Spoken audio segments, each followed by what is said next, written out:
Okay, अब हम लोग कुछ कॉसेस हैं इम्पोर्टेंट जिसका जो है एयर पॉल्यूशन के कॉसेस वो हम डिस्कस करने वाले हैं। चलिए शुरू करते हैं। Number 1 vehicles, number 2 industrialisation.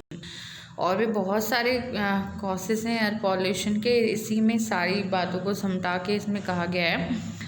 Use of vehicles has increased day by day.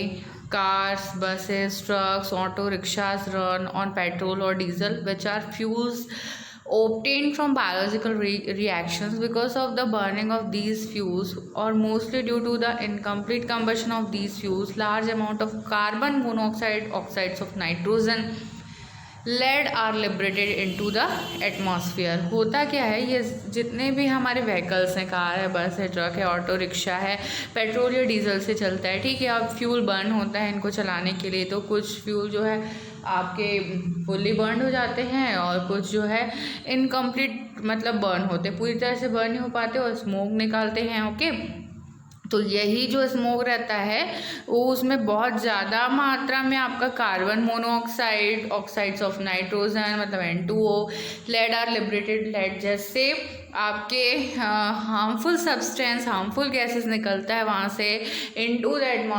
Atmosphere में। These gases seriously injure human health. और ये गैस जो है सीरियसली मतलब बहुत ज़्यादा इंजर कर देता है किसको, ह्यूमन हेल्थ को, मानव के स्वास्थ्य को। Vegetation and other objects, along with the increased number of vehicles in the cities, other causes such as the engine of the vehicle, the technology used in vehicle being new or old, are also conclusive to the increase or decrease of air pollution. तो देखिए बहुत सारे हम क्या कर सकते हैं, पैमाने यूज़ कर सकते हैं डिक्रीज़ करने के लिए एयर पॉल्यूशन को। कहीं पे अगर हमको ज़्यादा ज़रूरत नहीं है व्हीकल यूज़ करने का तो वहाँ हम पैदल ही जाएं, व्हीकल यूज़ ना करें। ओके, तो ये सारी बातें हैं। सेकंड नंबर है industrialisation. The polluted solid particles coming out of the steel industry.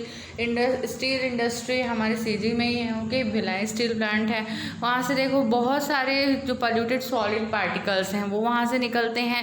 Cement factory से निकलते हैं, फर्टिलाइजर इंडस्ट्रीज से। Have harmful effects not only on human health but also on living beings. ये जो है हानिकारक प्रभाव केवल मतलब मानव के स्वास्थ्य पर ही नहीं, बाकी जितने भी जीव जंतु हैं, जलीय हैं, पक्षी हैं, सब पे ये क्या हानिकारक इसका क्या रहता है, प्रभाव रहता है। इन्फ्लुएंस हार्मफुल या we can say adverse effect होता है। Vegetation and buildings with increase of population expanding industries. The need for more energy has increased. For these, many big projects have been started. The increased use of coal in these energy stations has increased air pollution. Along with this, large amount of ash is also thrown out of these stations, which cover a large area of the ground.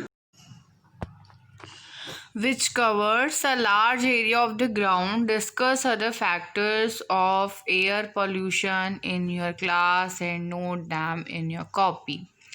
यहाँ पे क्या है, जो factory से increased हुआ है pollution, हम कह सकते हैं कि फैक्ट्री से निकलने वाला जो स्मोक है, डस्ट पार्टिकल्स हैं, तो वो एक बहुत बड़ा कॉज है एयर पॉल्यूशन का। जैसा कि टॉपिक का हेडिंग ही है इंडस्ट्रियलाइजेशन, तो ज़्यादा से ज़्यादा हम क्या है घर में जैसे कि पॉलीथीन की जगह हम पेपर बैग्स बनाएं, उनका यूज़ करें।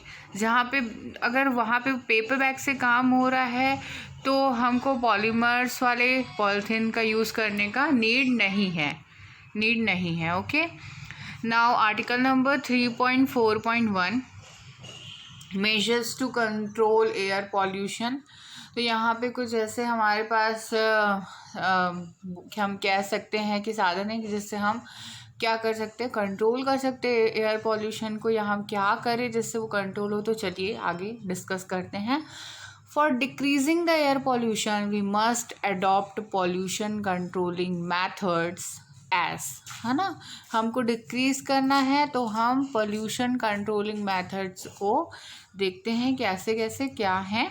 Number 1, change the methods of manufacture such that less quantity of polluting material is liberated. हम क्या कर सकते हैं, चेंज कर सकते हैं मेथड्स ऑफ मैन्युफैक्चर्स को, जिससे मेथड्स ऑफ मैन्युफैक्चर इसका मतलब ये है कि जो आपका कोई भी प्रोडक्ट है उसका मैन्युफैक्चर का जो मेथड है, जो प्रक्रिया है ना, अगर वो एयर पॉल्यूशन उससे हो रहा है तो उसके मेथड को ही डायरेक्ट कोशिश करे कि हम क्या कर सकते, चेंज कर सकते हैं, such that less quantity of polluting material is liberated. तो जिससे क्या होगा कि कम मात्रा में पोल्यूटिंग मटेरियल्स या पोल्यूटेंट्स जो हैं वो लिबरेट होंगे, या हम कह सकते हैं उत्सर्जित होंगे। Okay. Number 2, for energy production, less polluting methods as solar energy and wind energy must be used more. Okay तो ये जो है नेचुरल एनर्जीज हैं, सोलर एनर्जी है आपकी और विंड एनर्जी है। ओके तो ये नेचुरल एनर्जीज का जो हम कह सकते हैं आपका सोर्स है, वो हमको यूज़ करना है। ओके किसके लिए, एनर्जी प्रोडक्शन के लिए। Okay number 3, check the vehicles for air pollution measures. और गाड़ियों को चेक करते रहना है कि मतलब बहुत ज़्यादा अगर पुरानी हो जाती गाड़ियाँ तो बहुत ज़्यादा पोल्यूशन क्रिएट करती हैं, तो उतनी भी पुरानी होती तक कि उसको ना घसीटें, ये इम्पॉर्टेंट है। आप लोगों ने देखा भी होगा कि बहुत पुरानी अगर गाड़ी तो बहुत ज़्यादा धुआं छोड़ते हुए वो गाड़ी आगे बढ़ती है, जिससे पीछे चलने वाली जो गाड़ियाँ हैं उसको भी दिक्कत का, गाड़ियों को नहीं, गाड़ी चलाने वालों को या गाड़ी में बैठने वालों को दिक्कत का सामना करना पड़ता है। Number 4, burning of dry leaves, twigs of trees, papers and waste products must not be done in the open but dispose of in safe manner. Open में ये सब जितनी भी चीज़ें हैं, आपका बर्निंग ऑफ ड्राई लीव्स मतलब सूखी पत्तियों को जो हम जला देते हैं, है ना, और पेपर को जला देते हैं, जितने भी वेस्ट प्रोडक्ट हैं उनको हम क्या करते हैं, ओपनली उसको बर्न कर देते हैं। तो इसको हमको थोड़ा क्या करना है, रोकना है। Okay. Number 5, plant more trees, they are the lungs of nature and we know very well कि plants are lungs of nature, कि plants ही है ना, जिनके थ्रू हम ये सारे pollution से क्या कर सकते हैं, बच सकते हैं। तो ज़्यादा से ज़्यादा कोशिश करें कि हम plants लगाएं, और किसी को गिफ्ट भी करें, तो किसी के बर्थडे में गिफ्ट करना है तो हम बहुत अच्छा एक कर सकते हैं कि हम प्लांट्स गिफ्ट कर दें। कोई भी एक फ्लावर का प्लांट हो कि आप उसको गमले में ही लगा लो, इन दिस वे हम ऐसा कोशिश कर सकते हैं। ओके तो ये हुआ नंबर 5 आपका। नंबर 6 में चलते हैं, increase the height of the chimneys of the factories so that polluting gases may not accumulate at lower levels. हमको क्या करना है, चिमनीज जो होती हैं कहाँ, फैक्ट्रीज, उनकी हाइट्स को इंक्रीज कर देना, मतलब बढ़ा देना है। उनसे क्या होगा कि जो पॉल्यूटिंग गैसेस है, पॉल्यूटेंट्स हैं, वो एकदम नीचे अर्थ में नीचे नहीं आकर के वो और ऊपर ही उड़ जाएंगे, और थोड़ा सा इससे कम हो सकता है। ओके लोअर लेवल में जो पॉल्यूटेंट्स हैं वो एक्यूमुलेट नहीं होंगे, मतलब एक साथ जमा नहीं होंगे। Number 7, adopt habits which encourage in controlling pollution. हमको ऐसी आदतों को अपनाना है जो कि पॉल्यूशन को कंट्रोल करने में हमको क्या करे, मोटिवेट करे, इनकरेज करे। ओके ये हो गया number 7। Now number 8, avoid smoking and encourage habits to avoid smoking. अच्छा हमको बिल्कुल स्मोक नहीं करना है, और जिन लोग अगर कोई कर भी रहे हैं तो उनको प्यार से समझाइए कि आप क्या है, ये गलत है, बिल्कुल ये स्मोक ना करिए, आपके पर्सनल लेवल पे भी गलत है और एनवायरनमेंट के लिए भी हार्मफुल है।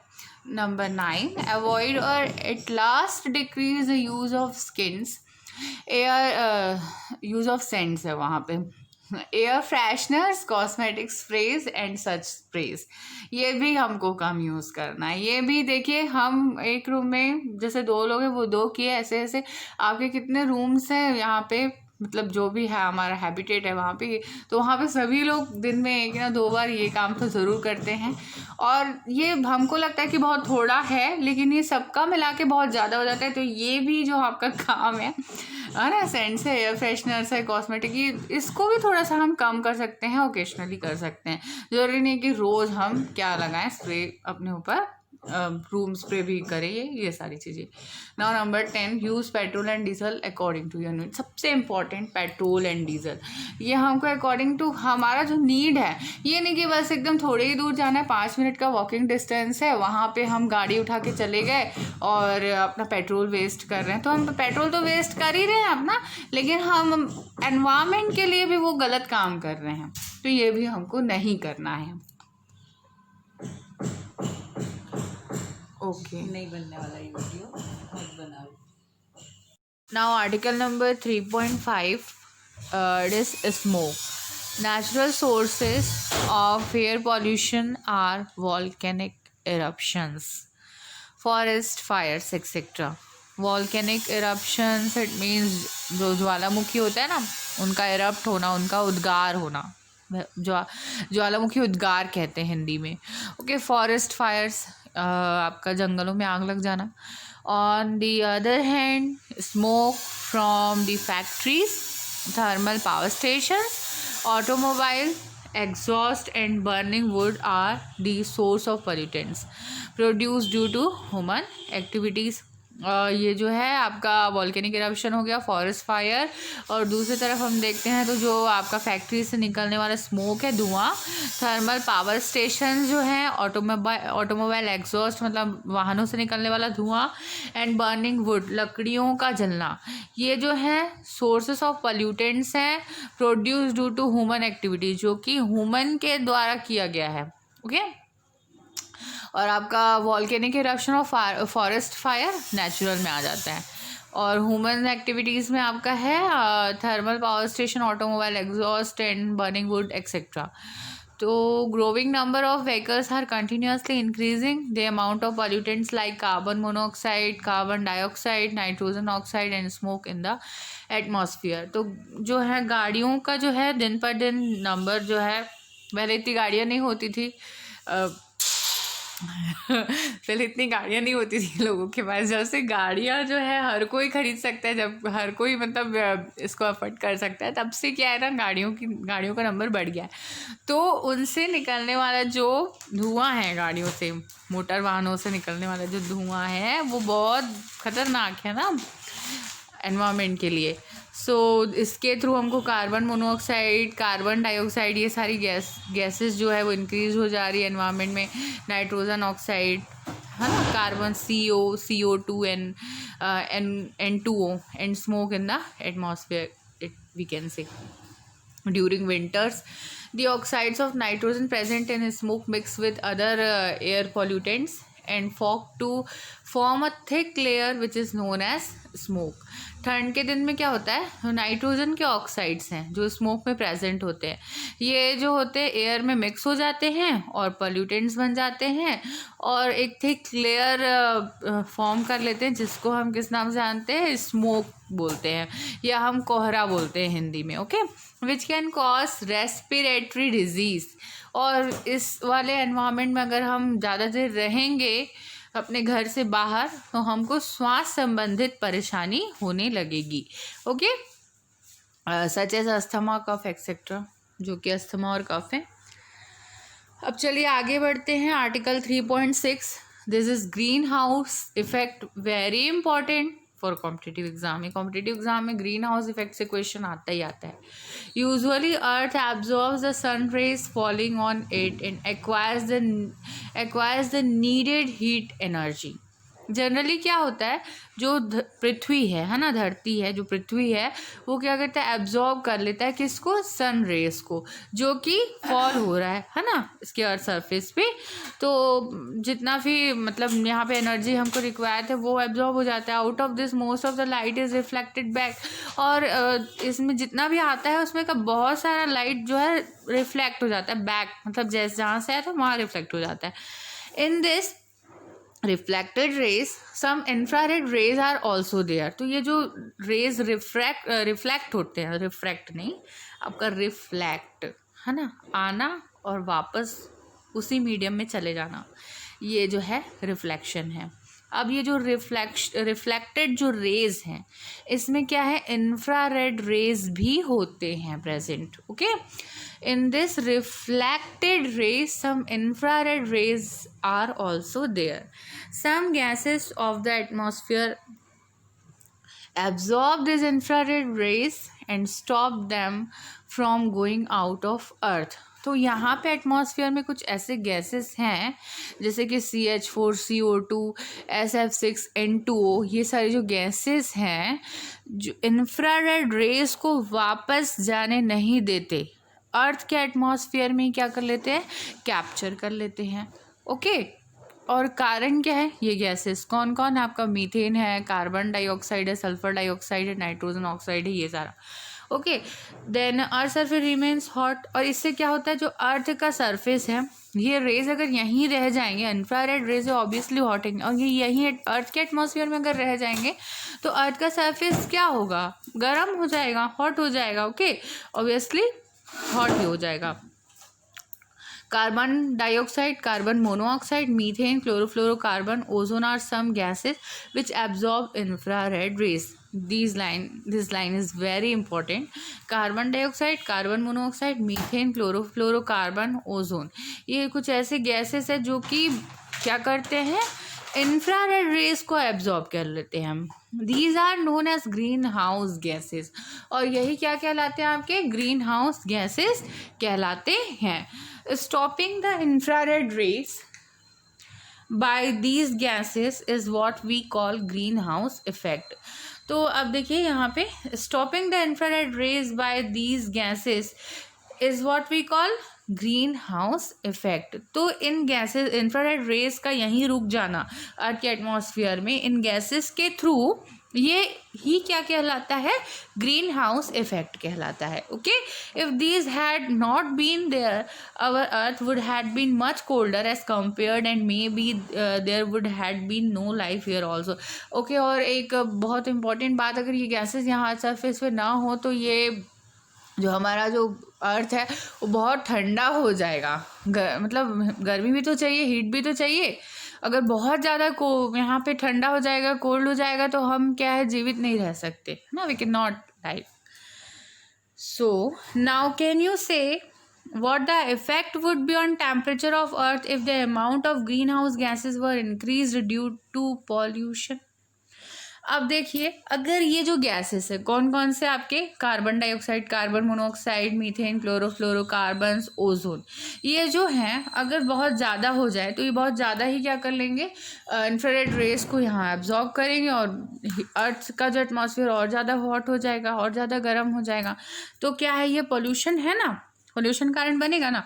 तो ग्रीन हाउस के बारे में यहाँ पे हम देख सकते हैं, बहुत अच्छे से यहाँ पे दिया है कि ये जो है in colder regions plants are kept in glass houses to keep them alive.